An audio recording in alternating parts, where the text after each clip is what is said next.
پہلی دعا اس سلسلے کی بڑی ہی معروف دعا ہے، بسم اللہ توکلت علی اللہ لا حول ولا قوت الا باللہ۔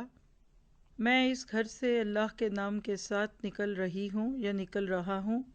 میں نے اللہ پر بھروسہ کیا اور گناہ سے بچنے کی ہمت ہے، نہ نیکی کرنے کی طاقت مگر اللہ ہی کی توفیق سے۔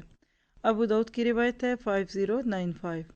آپ اس ایک دعا کے الفاظ پہ غور کریں نا تو آپ کو اتنی خوبصورت حقیقتیں دکھیں گی اس میں۔ کیا؟ آئیے ذرا سے غور کرتے ہیں۔ پہلی تو بات ہے بسم اللہ۔ یہ وہ کلمہ ہے کہ جو اللہ نے حضرت سلیمان کے علاوہ نبی صلی اللہ علیہ وسلم سے پہلے کسی کو نہیں سکھایا، اور یہ وہ کلمہ ہے جس کا حکم پہلی وحی میں آیا، اقرأ باسم ربک۔ وہاں کیا کہا تھا؟ اپنے رب کے نام سے پڑھو۔ تو یہاں اللہ کا نام لے کر گھر سے نکلنا، یہ پہلی وحی پر عمل کرنا بھی ہے۔ پھر بسم اللہ کہنا کاموں کو برکت عطا کرتا ہے، اس کے بغیر کیے ہوئے کام ابتر ہیں، یعنی جڑ کٹیں، کام وہ پھلتے پھولتے ہی نہیں ہیں۔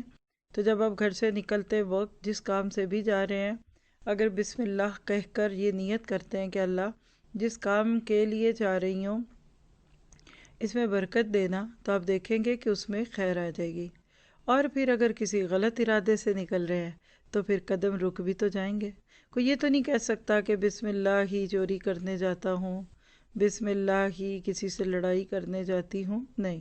پھر انسان واقعی اپنے آپ کو ان چیزوں سے بے نیاز کر لیتا ہے۔ پھر دوسری بات دیکھیے گا کہ توکلت علی اللہ، اے اللہ تیرے نام پر ہی توکل ہے۔ انسان کو بہت ساری چیزوں کی ضرورت ہوتی ہے، بہت سارے لوگوں نے اس کو امید دلائی ہوتی ہے، میں تمہارا کام کر دوں گا، کچھ مشکل ہوئی تو مجھے کال کر لینا، اچھا بیگم آپ مجھے کال کر لیجئے گا۔ ہمیں بہت سارے لوگوں کے جھوٹے سہارے ہوتے ہیں جو کبھی پورے ہو بھی جاتے ہیں، کبھی نہیں بھی ہوتے، لیکن ایک ہستی ایسی ہے کہ جو آپ کو گھر سے نکلتے وقت اس چیز کا یقین دلا رہا ہے، رب کائنات، اور وہ کیا کہ تم جاؤ، تمہارے کام میں سنواروں گا۔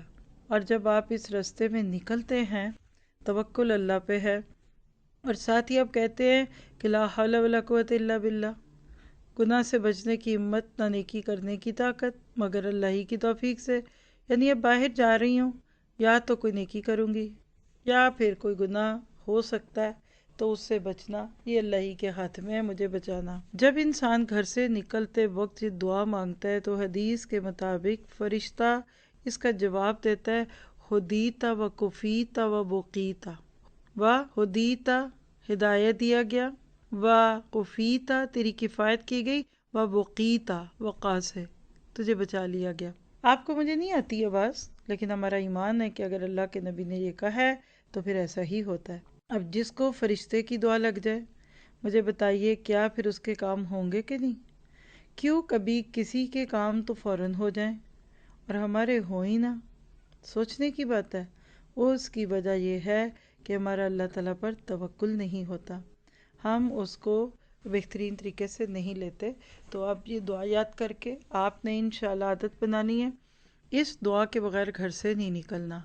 بسم اللہ توکلت علی اللہ لا حول ولا قوت الا باللہ۔